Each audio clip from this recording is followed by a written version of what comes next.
G'day, Dallas. It is great to see you again. How are you, mate? I'm great. Thanks for having me. Oh, you're welcome. One of the things I do love about you is that you make time for little guys like us, so we really appreciate it. No, you guys know way more about movies than anybody else, so it's fun to talk to you guys. Oh, that's a compliment I'll take and just put in my pocket right there. Last time we spoke, it was for Shut-In, and since then you pumped out a Yes. shit ton of stuff, and we're now here to talk about Frontier Crucible. This is almost, I guess a companion to Bone Tomahawk. At least it's cut from the same cloth, Totally. and I think it's going to capture the same audience. What were the origins of this movie? Yeah, that's exactly right. It's not bad to call it Bone Tomahawk Jr., okay? That's okay. So this book came to me from Craig Zoller. Obviously we made Bone Tomahawk together and Brawl and Dragged and he really loved Standoff at Sparrow Creek, a movie that I made with Henry Dunham. And he said, Dallas, he's like, you should buy this book by Harry Whittington. It's unbelievable. It's called Desert Stakeout. He's like, you got to change the title because stakeout means different things now Hmm. in modern era than back then. And he's like, you don't even need to hire a screenwriter. Just take the book, download it into script format, and just shoot the book. He's like, Zoller is such a genius. He just timed it out in his mind, and it was a 120-minute movie. And so that's what we did. I paid a guy to take the book and write it, like type the book into a screenplay format, like verbatim. And it was pretty great. And then we made a couple of little changes here and there and whatever, but basically we shot the book. And so that's why there's no screenwriter on the movie. I was It's about so to, weird. I was about to It's ask so that weird. because I It's saw so that weird. Thomas Jane let slip that it was Craig, that did it, and I'm like, it was it? Yes, no, God love Thomas Jane, but no, Craig Zoller brought me the book. He said shoot the book, and so that's what we did, and it was great. And so yeah, I mean, look, when Zoller tells you to read a Western novel, you're like, okay, great. And my hope actually is that everyone goes out and options the other 200 Pulp Fiction novels that Harry Whittington wrote in his career. He's been dead for many years and turn them into movies. Like these are great little nuggets of story.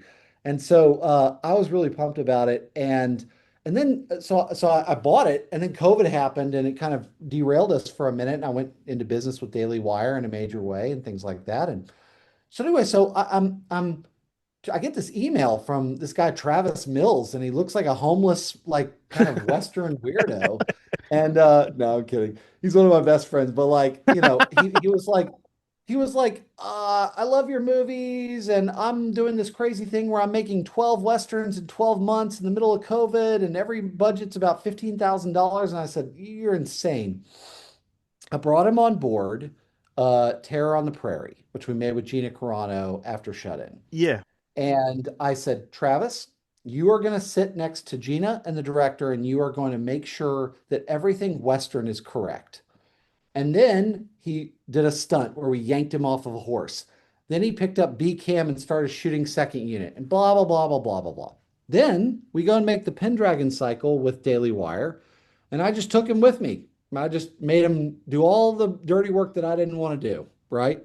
And so he was the all-star producer on that show. Um, and so, as a thank you, as an earned thank you for all the hard work on those two projects, I said, you're going to direct Frontier Crucible. And I'm going to give you Maxime Alexandra, one of the great DPs. I'm going to give you all these great cast members. And we're just gonna go make the movie, and you're gonna get that shot. And I'm really glad we did it. He's since produced two movies with me afterwards, and I just love the guy, and he really deserved it, and that's how the movie came to be. That is a great story. Like from script Yeah, to that, like that's incredible. yeah. From no script to that. Yeah. That's right. Can you talk about casting Armie Hammer? I'm really curious to know about this one Yeah. because I do love watching him on screen. Well, y'all know I'm crazy, right? I Yeah, mean, I'm 100%. insane. And because I financed the movie essentially myself with the help of a good friend of mine named Preston Poulter. I said this is the one I can do it on. And look, I've had a rich history of working with so-called canceled actors and things like that. I did it again today with Jonathan Majors. We just announced our next movie. And so, I just believe in redemption and I believe in second chances. And I also have a really strong belief on certain things in culture and stuff like that. So I don't follow the same necessarily quota obsessed guidelines that the Me Too generation follows. Hmm. And so I basically said, I'm gonna put this guy in a movie. Like I'm just gonna do it, right? No one's gonna tell me not to. I'm gonna do it. It's great. It opened the floodgates for him. He's worked ever since. He's worked on multiple movies since then. He's become a friend of mine. Everyone on the crew and cast loved him. He was such an awesome guy. And to his credit, like he dusted off the cobwebs and got back on the horse, pun intended, and just crushed it. I mean, listen, like, did I need to cast him as a violent rapist I in the know. middle of the Wild West? Probably a weird idea, but we lean into the craziness and we go for it. All I care about is cinema. That's it. My Yep. family and cinema, right? Yeah. That's it. And so I just for me, if Hollywood wants to keep canceling actors and it makes them available for me, great. Keep doing it, you idiots. You Yeah, know? yeah. Yeah. I mean, I just love that the audacity and the ballsiness to put him in that role because it's a fuck you, Yeah. it's a fuck you to everyone, like all the Yeah. critics, right? Yeah. Yeah. You should have just made him a cannibal, like that would be an I know. I know. Yeah, that would have really made it Bone Tomahawk Jr. Yeah, that's right. um, And actually, even cast an Aussie in there. Yes, a Uh, total discovery. yeah, She's oh my gosh. I mean, look, it's not hard when you're in the 0.001% most beautiful people on the planet. Um, but to her credit, she submitted a self-tape. We had never heard of her before. She caught the eye of Travis, the director, and David Guillermo, my trusted casting director, and they fought for her. They just said, she's our girl. We don't want to see any other actors, blah, blah, blah, blah. They just loved her. And I'm really proud of her. She's become, a really good friend. And, I think she did an amazing job standing with all those Titans. 100%, 100%. Talk about the gore. The gore in this, like like Bone Tomahawk, it's just outrageous and Yeah. delicious and the, all those things. the medical scene where he's digging out the bullets and he's just sticking his finger in Yes. like really Oh, digging around in there. there's a particular Yeah. eye sequence, I guess you would say. I don't want to spoil it for people, but like, are these things as graphic in the book, or have you just sort of gone hard on it? No, no, no. The book may have been even more than that. Wow. Wow. To be honest, there were a couple of things in the book that were just very hard to shoot. Mm. So we kind of redirected and readjusted, but I mean, it was as gnarly. Hmm. Tate worked with us on Puppet Master. He worked with us on Dragged Across Concrete. He's done a number of films with us. And I just really, really knew that I could trust him with the lack of budget, of course, and with the sort of overt commitment to practical effects, right? You guys know my work. I'm obsessed with it. And so I said to the actors up front, I said, there's not going to be any CGI in this. We're gonna fake burn your eye. We're gonna pour. It was graham crackers that we poured in Armie's mouth, but I mean we were just pouring it in his mouth, you know, uh, it was I don't know, man. It's awesome, and it looks so much worse and harder to watch than CGI graham crackers in someone's mouth.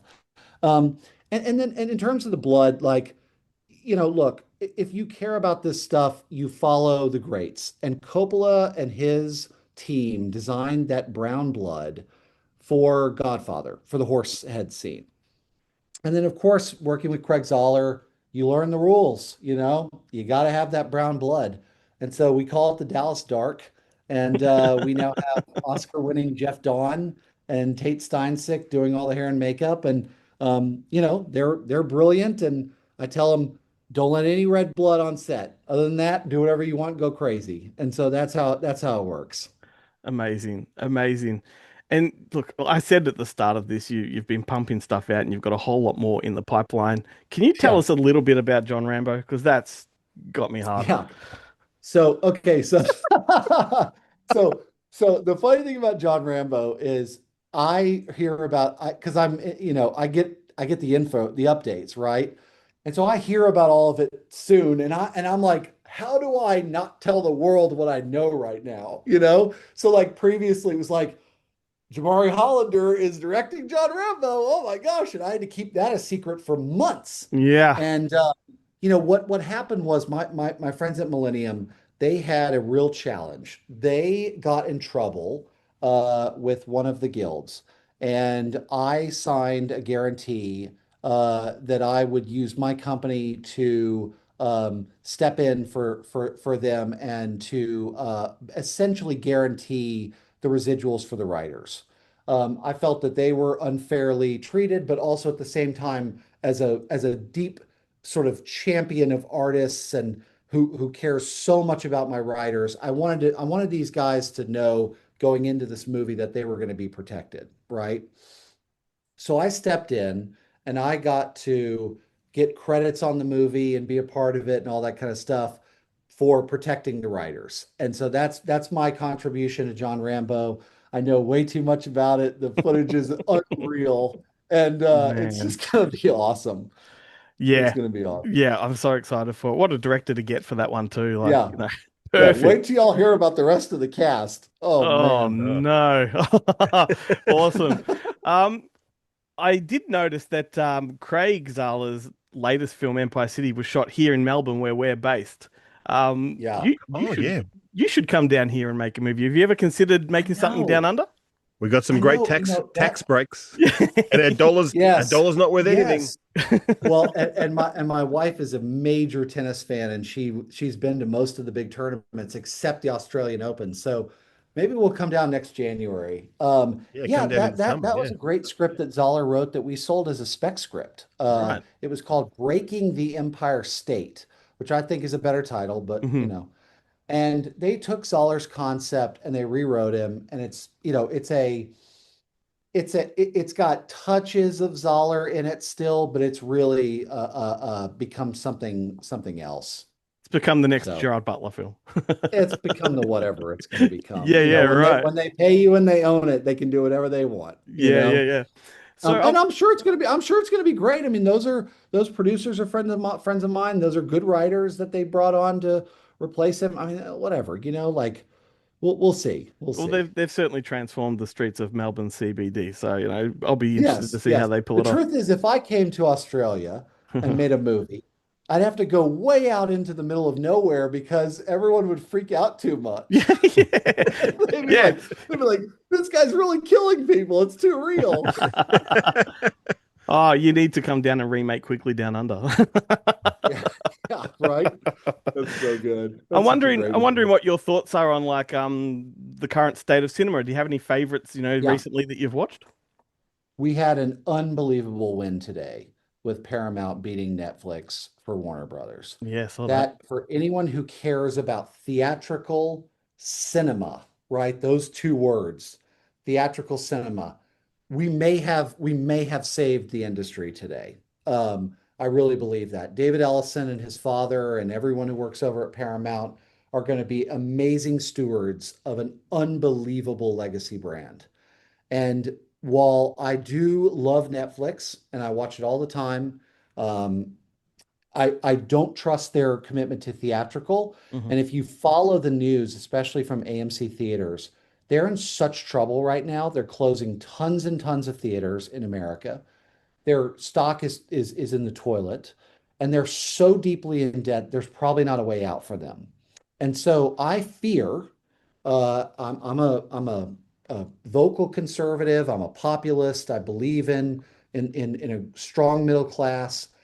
I don't believe that the movie theater will survive as a middle class family experience for much longer. I'm really worried about that it's going to start to become more and more expensive and price people out. And I really hate that. I really hate that concept. I want the community of seeing a theatrical movie and then proper windowing. Hmm. Proper windowing. It goes theaters 60 to 90 days. 90 would be great. 120 would be great. 60 is the minimum. You can't go less than that. Mm-hmm. Then it needs to go to premium on demand. You pay $19, you rent the movie, blah, blah, blah, blah. Rentals. Then you need the transactionals, right? The $7.99s and blah, blah, blah, blah. And then finally, at the end, it goes to streaming. And that's when it's free, because streaming is essentially a utility now. We pay our Netflix bill like we pay the power company. Yeah. Yeah. And I just really think today was a big day for all of us. I really believe in it. And I'm thrilled that so many great companies are investing so much money in physical media. I own probably 50 imprint titles from Australia because they do such a good job. Mm-hmm. And is it Via Vision? Is that what it's called? Yeah. Unbelievable work. I mean, that they're one of my favorite labels. I ordered tons of stuff from them. And I just really think that protecting the physical media and the theatrical experience is so tantamount, so important to us as film people, that it's the only thing we should worry about in terms of that. You know, we can talk about AI till we're blue in the face. We can talk about practical effects and great act, blah, blah, blah, blah, blah. But the way people consume movies has to be protected. And so I'm really proud of that. I'm really happy about that moment happening today, even as a fan of Netflix. But I thought that was good. In terms of movies I've liked lately, this year has started off pretty bad. I kind of thought Dracula was sort of weird and fun, the Luc Besson movie. I'm not sure it was any good, but I certainly was not, I liked great. Iron Lung. I thought Iron Lung was really interesting. I'm just not sure these are great movies. But go back last year, and some of my favorite movies literally of all time, Eddington, Warfare, Weapons, F1 I thought was great. Don't laugh, but I loved Minecraft. He said, "Don't laugh, Glenn." Shit. Yeah. Certainly, One Battle After Another and Sinners, although I find them morally reprehensible personally from my own politics and my own sort of personal values and views, cinematically they're brilliant. And so I think that last year was a really great year for movies. And you got to credit DeLuca and Pam Abdi at Warner Brothers and all the hard work they did, and the folks at A24 and Neon and stuff like that. These people love movies. They love movies. And to have Paramount now in David Ellison's hands, there's a real chance we might have a shot at this, but it's going to take a lot of hard work, and you just got to keep going, keep making great movies, and don't compromise. I can't think of a better sentiment to wrap this up on, to be honest with you, because that's essentially what we're all about. Like you can see, we're about the physical media and theatrical, and we love that stuff. Yes. So I want to thank you for your time. I want everyone to go and catch Frontier Crucible because it's gnarly. It's absolutely awesome. And if they love Bone Tomahawk, they're going to love that.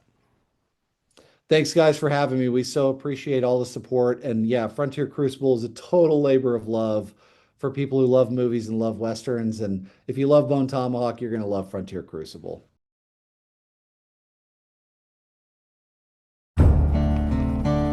People need medical supplies down south. And you know how to navigate the Apache. You could do it, alone, unaccompanied. I'll be on my way inside him now.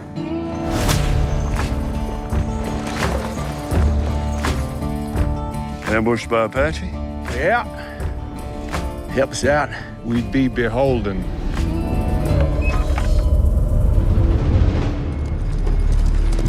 Where do you plan to go? South. You'd never survive going that way. Ain't nothing but hostiles. There's a fever epidemic. That wagon's carrying medicine. It's simple, friend. Go north, stay alive. We will commandeer that army vehicle if you don't oblige us.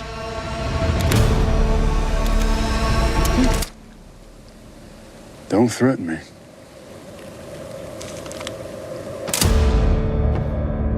We can't go in that direction. I'll do what I have to do. Did he bite you? No, he's trying to run away.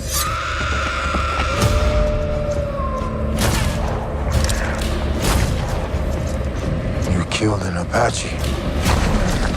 We shall see how bravely you die.